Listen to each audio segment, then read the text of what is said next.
আমরা তো প্রায়ই শুনে থাকি যে ক্ষমতা মানুষকে দুর্নীতিগ্রস্ত করে আর চরম ক্ষমতা করে চরমভাবে দুর্নীতিগ্রস্ত। কিন্তু ভাবুন তো, যদি স্বৈরাচারকে আটকে রাখার মতো একটা নকশা বা ব্লুপ্রিন্ট থাকত।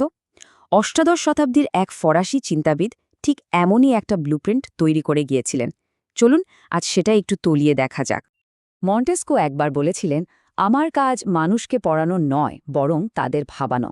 আর ঠিক এই কাজটাই আমরা আজ করতে চলেছি। শুধু তার আইডিয়াগুলো জানা নয়, বরং সেগুলো নিয়ে একটু ভাবা। তো শুরু করা যাক একেবারে গোড়া থেকে।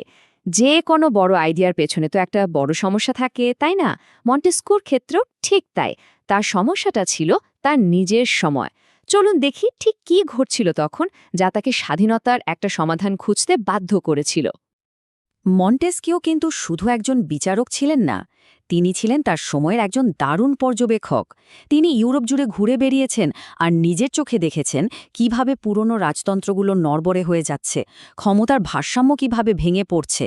আর তার মনে একটাই ভয় কাজ করছিল, যে এই সুযোগে যদি কোনো স্বৈরাচারী শাসন সবকিছু দখল করে নেয়। আর ঠিক এই ভয় থেকেই কিন্তু তার সেই বিখ্যাত আইডিয়ার জন্ম। তো স্বৈরাচার যদি একটা রোগ হয়, তাহলে এর চিকিৎসা করার আগে রোগটা আসলে কি সেটা তো বুঝতে হবে, তাই না? মন্টেস্কো ঠিক এটাই করলেন। একজন রাজনৈতিক ডাক্তারের মতো তিনি সরকারকে ব্যবচ্ছেদ করে দেখতে শুরু করলেন, ক্ষমতার আসল চরিত্রটা বোঝার জন্য। মন্টেস্কিউ সরকারকে ৩ ভাগে ভাগ করেছিলেন, আর তার এই ভাগটা কিন্তু বেশ ইন্টারেস্টিং। তিনি বললেন, প্রত্যেকটা সরকারের একটা মূল চালিকা শক্তি থাকে। যেমন ধরুন, একটা প্রজাতন্ত্র চলে মানুষের সদ্গুণের ওপর, রাজতন্ত্র চলে সম্মানের ওপর, আর স্বৈরতন্ত্র, সেটার একটাই মূলমন্ত্র, ভয়। মন্টেস্কুর চোখে সবচেয়ে বড় রাজনৈতিক বিপদ ছিল এই স্বৈরাতন্ত্র, বা যাকে তিনি বলতেন ডেপোটিজম।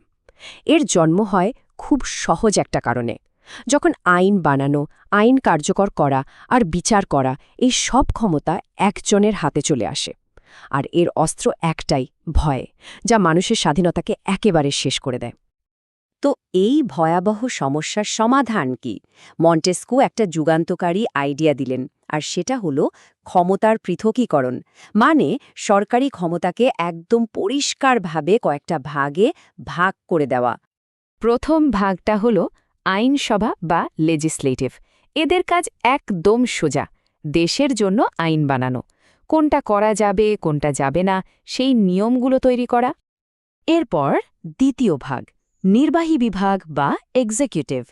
আচ্ছা, আইন তো বানানো হলো, কিন্তু সেটাকে বাস্তবে কাজে লাগাবে কে?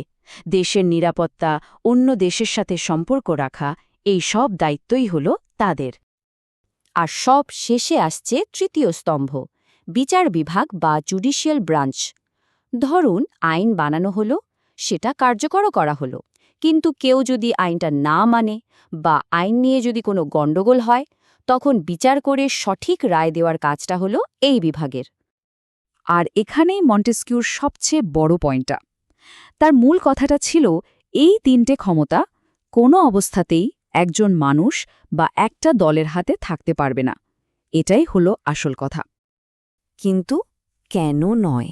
একটু ভাবলেই বোঝা যাবে।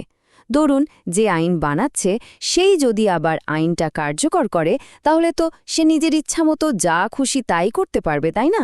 কিংবা ধরুন, বিচারকই যদি আইন বানাতে শুরু করেন, তাহলে ব্যাপারটা অনেকটা এরকম হবে, যেন একটা বাচ্চা খেলার মাঠে হাঁটতে হাঁটতে হঠাৎ করে খেলার নিয়মই বদলে দিল যাতে সে জিতে যায়।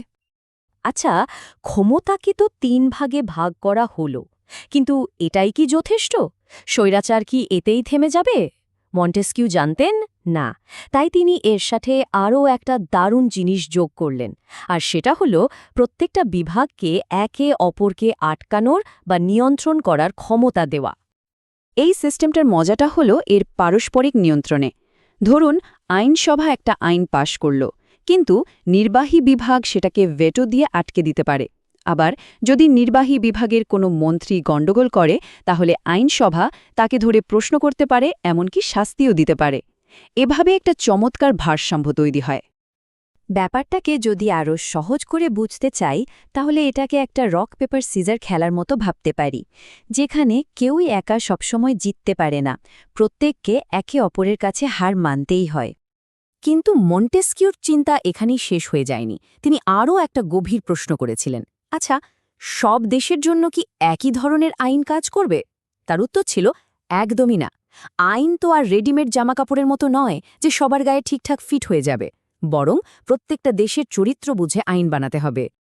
তিনি বললেন, একটা দেশের স্পিরিট বা আত্মা তৈরি হয় অনেক কিছু দিয়ে, তার জলবায়ু, মানুষের ধর্ম, ব্যবসা বাণিজ্য, রীতিনীতি, ইতিহাস সবকিছু মিলিয়ে। মন্টেস্কোর মতে ভালো আইন বাড়াতে গেলে আগে দেশের এই আত্মাটাকে বুঝতে হবে। মানে মূল কথা হলো এটাই, ভালো শাসন চাইলে সেই সমাজের সব কিছুকে আগে ভালোভাবে বুঝতে হবে। দেশের চরিত্রের সাথে আইনকে খাপ খাওয়াতে না পারলে সেই আইন কখনোই সফল হবে না। তো চলুন এবার দেখা যাক মন্টেস্কোর এই আইডিয়াগুলো কিভাবে আজকের দিনের গণতন্ত্রের মূল ভিত্তি হয়ে উঠল। তার আইডিয়ার প্রভাব যে ঠিক কতটা গভীর ছিল সেটা একটা তথ্য দিলেই বোঝা যাবে। একটা সার্ভেতে দেখা গেছে আমেরিকার যারা প্রতিষ্ঠাতা ছিলেন তারা সরকার বা রাজনীতি নিয়ে কথা বলার সময় বাইবেলের পর সবচেয়ে বেশি যার রেফারেন্স দিতেন তিনি ছিলেন মন্টেস্কিউ। ভাবা যায়? মানে তার আইডিয়াগুলো শুধু বইয়ের পাতায় আটকে থাকেনি, এগুলো হয়ে উঠেছিল বিশ্বের সবচেয়ে সফল আর দীর্ঘস্থায়ী দেশগুলোর সংবিধানের নকশা। এর সবচেয়ে বড় উদাহরণ অবশ্যই আমেরিকার সংবিধান। তবে শেষে মন্টেস্কো একটা খুব জরুরি কথা বলে গেছেন। এই যে চেকস অ্যান্ড ব্যালেন্সের সিস্টেম, এটা স্বৈরাচারকে তো আটকায়, সেটা ঠিক আছে, কিন্তু দেশটাকে এগিয়ে নিয়ে যাওয়ার জন্য এই তিনটা বিভাগকে একসাথে কাজও করতে হবে। শুধু একে অপরের বিরোধিতা করে বসে থাকলে তো আর দেশ এগোবে না। আর এখানে আজকে দিনের সবচেয়ে বড় প্রশ্নটা চলে আসে। এখনকার সময়ে আর্টিফিশিয়াল ইন্টেলিজেন্স বা গ্লোবালাইজেশনের মতো নতুন নতুন শক্তিগুলো যখন ক্ষমতাকে আবার এক জায়গায় করার চেষ্টা করছে, তখন আমরা মন্টেস্কিউর সেই আইডিয়াগুলো ব্যবহার করে কিভাবে আমাদের স্বাধীনতাকে বাঁচাবো, এই উত্তরটা কিন্তু আমাদের সবাইকে মিলেই খুঁজে বের করতে হবে।